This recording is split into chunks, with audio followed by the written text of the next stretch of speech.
Good morning, students. Last time I discussed about the introduction, the narrator, the theme, message, and also the characters, and definitely about the war also. Today I am going to describe the chapter. It starts with the visit of narrator to Mrs. Darling's house. Narrator, who is Mrs. S.'s daughter, visits 46 Marconi Street. This address she had remembered for a long time because it had a very close connection with the narrator. Mrs.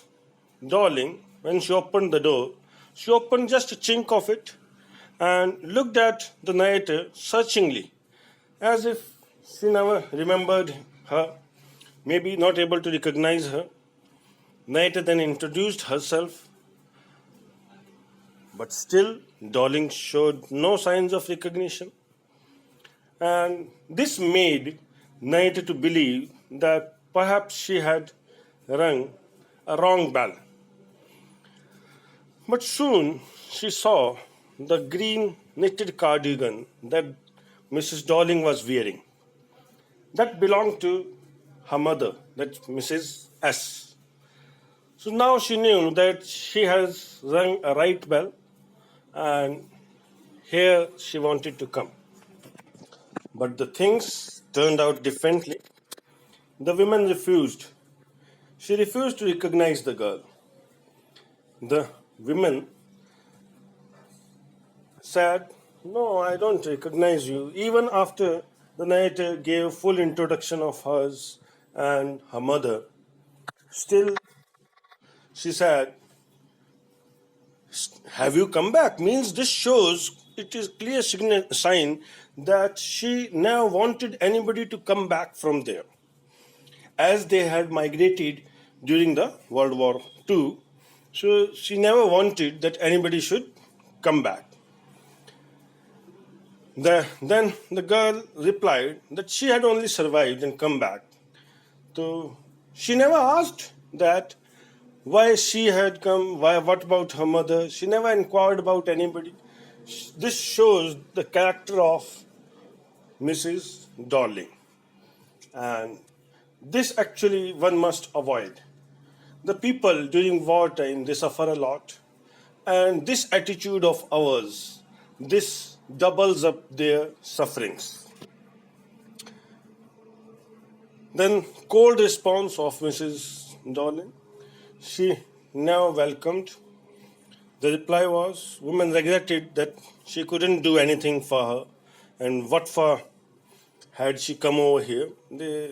She just said, I just wanted to meet you and talk to you, and I have traveled a long distance specially to meet you, but the woman said it is not convenient now, and maybe you can come another time and just close the door.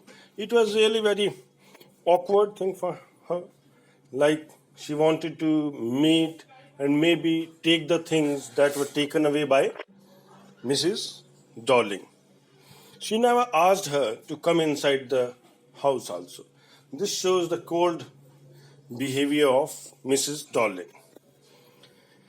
Then, while going back, narrator remembers her past. She remembers that Holland was war-stricken. It was just first half of the war that was going on.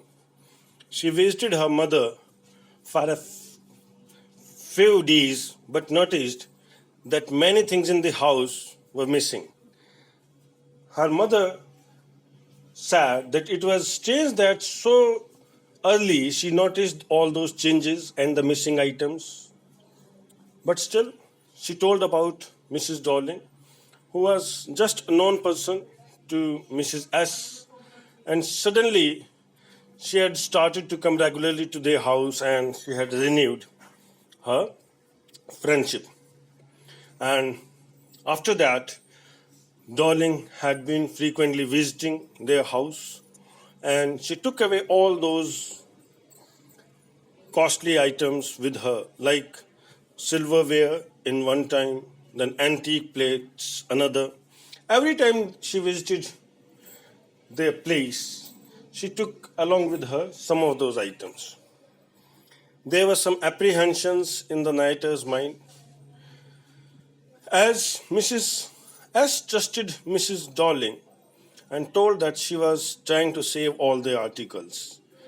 In case they had to leave the place in a hurry, they would have to lose everything. The girl didn't trust and wanted to know that was there some agreement between them, like maybe in future when they come back, will she return? Is some there kind of agreement regarding this? Mrs. S told that it was not at all necessary, as she was just helping them, even at her own risk. Because if she doesn't, then they will definitely lose those things. And now, as she was helping, other people can also make her a target. So she was risking her own self for them. All these things happened long back, and now, when she had come back, only she, all others died. She had come back, but she had refused to give those items back. We will stop it here and we will continue with this chapter in our next video. Till then, thanks. Bye.